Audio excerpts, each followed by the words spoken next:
పైన మనం ఒక చిరు దీపాన్ని వెలిగిస్తే కిందకు వచ్చి చూస్తే ఆ దీపం వెలుగుతూ ఉందా వెలగట్లేదా ఇక్కడి నుంచి మనం నక్షత్రాన్ని చూసామనుకోండి అక్కడ ఎంతో పెద్ద కాంతితో ఉంటుంది కానీ మనం ఇక్కడి నుంచి చూస్తే చాలా చిన్న వెలుతురుతోటి కనిపిస్తూ ఉంటుంది ఆ కాంతి. అట్లాగే మన యొక్క ప్రతి ఒక్క మనిషిలో కూడాను ఆ దీప జ్యోతి రూపంలోనే పరమేశ్వరుడు ఉంటాడు. ఆ పరమేశ్వరుణ్ణి చూడాలి అంటే ఎట్లాగయ్యా అంటే నిర్మలమైనటువంటి భక్తితోటి స్వచ్ఛమైనటువంటి మనస్సుతోటి, అంటే హంస హంసాయ విద్మహే పరమహంసాయ ధీమహి అని మళ్ళీ మనకి ఇంకొక శ్లోకం చెబుతున్నారు. హంస ఎట్లాగైతే పాలను నీళ్లను వేరుగా చేసి స్వచ్ఛంగా మనకు ఏది కావాలో అది అందిస్తుందో అట్లాగే పరమేశ్వరుడి యందు మనం అమితమైనటువంటి భక్తిని కలిగి ఉంటే మన మనస్సులో ఉన్నటువంటి నిర్మాల్యము అంటే చెడు ఆలోచనలు కానివ్వండి, పాపభీతి కానివ్వండి, అదంతా కూడాను మనం విసర్జిస్తే పరమేశ్వరుడి యొక్క రూపము మనకు కనిపిస్తుంది.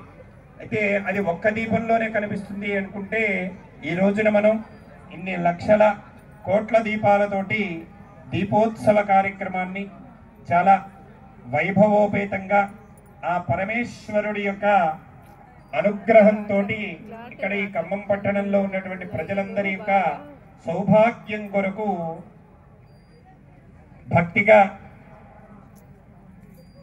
కీర్తి ప్రశాంతి గారు అట్లాగే హెచ్ఎంటీవీ వారు వారి ఆధ్వర్యంలో నిర్వహిస్తున్నటువంటి ఈ దీపోత్సవ కార్యక్రమాన్ని చాలా వైభవంగా ఆ పరమేశ్వరుడి యొక్క అనుగ్రహంతో ఇప్పటి వరకు కూడా మనం గణపతి పూజ, స్వామివారికి అభిషేక కార్యక్రమాలు చేసుకున్నాం.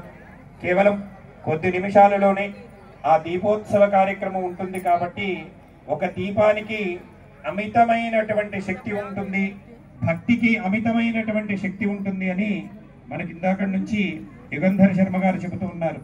అంటే మనందరికీ పోలీస్ వర్గం కథ తెలుసు. అట్లాగే ఒక శివాలయములో నుంచి కార్తీక మాసంలో ఒక ఎలుక బాగా ఆకలి వేసి ఒక శివాలయంలోకి దూరిందట. వస్తూ ఉండగా ఆ ఎలుకకేమీ దొరకలే. శివాలయంలో దగ్గరికి పోతే ఏముంటాయి అంటే శివుడి దగ్గర మారేడాకులు ఉంటాయి, మహా అంటే నీళ్లు పోస్తాం, విభూతి పోస్తాం. ఆయన దగ్గర తినడానికి ఏమీ కనిపించలేదు. అయ్యో ఆ ఎలుక పరమేశ్వరుణ్ణి తిట్టుకుంటూ ఏదో ఒకటి దానికి ఎప్పుడూ కూడాను పళ్ళు కొరుకుతూ ఉండే అలవాటు ఉంటుంది కాబట్టి వస్తూ వస్తూ ఆ ప్రమిదలో కొండెక్కి ఉన్నటువంటి ఒక ఒత్తిని తీసుకొని వస్తూ ఉంది. ఆ వచ్చే సమయంలోనే ఆ ఒత్తి వెలుగుతూ ఉన్నటువంటి ఇంకొక ప్రమిదకు అంటుకొని ఈ ఎలుక కూడాను దీపారాధన చేసిందట తెలియకుండగానే. అందుకని దాని మరణానంతరం అది కైలాసం వెళ్ళి అది చేసుకున్నటువంటి పుణ్యం వలన గొప్పగా సేవించబడుతుంది ఇప్పటికీ. ఎట్లాగయ్యా అంటే మూషిక వాహనుడు అంటే గణపతి దగ్గర మూషికాసురుడిగా ఆ మూషికం ఇప్పటికీ కూడాను ఉంటూ ఉంటుంది. అంటే తెలిసి కానీ తెలియక కానీ కార్తీక మాసంలో మనం దీపారాధన చేయడం ద్వారా అమితమైనటువంటి పుణ్యం అనేటువంటిది లభిస్తూ ఉంటుంది. కాబట్టి ఇంతమంది మహిళల చేత సామూహికంగా ఇన్ని దీపాలు వెలిగించడం అంటే అది సాధ్యమయ్యేటువంటి విషయం కాదు.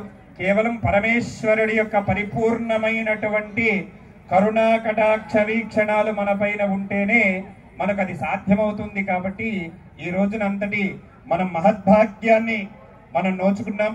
మనం ఖమ్మం పట్టణంలో ఉన్నటువంటి భక్తులందరూ కూడాను ఆ మహద్భాగ్యానికి మరికొద్ది నిమిషాలలో అందరూ కూడాను సిద్ధంగా ఉండాలని కోరుకుంటూ ఉన్నాం.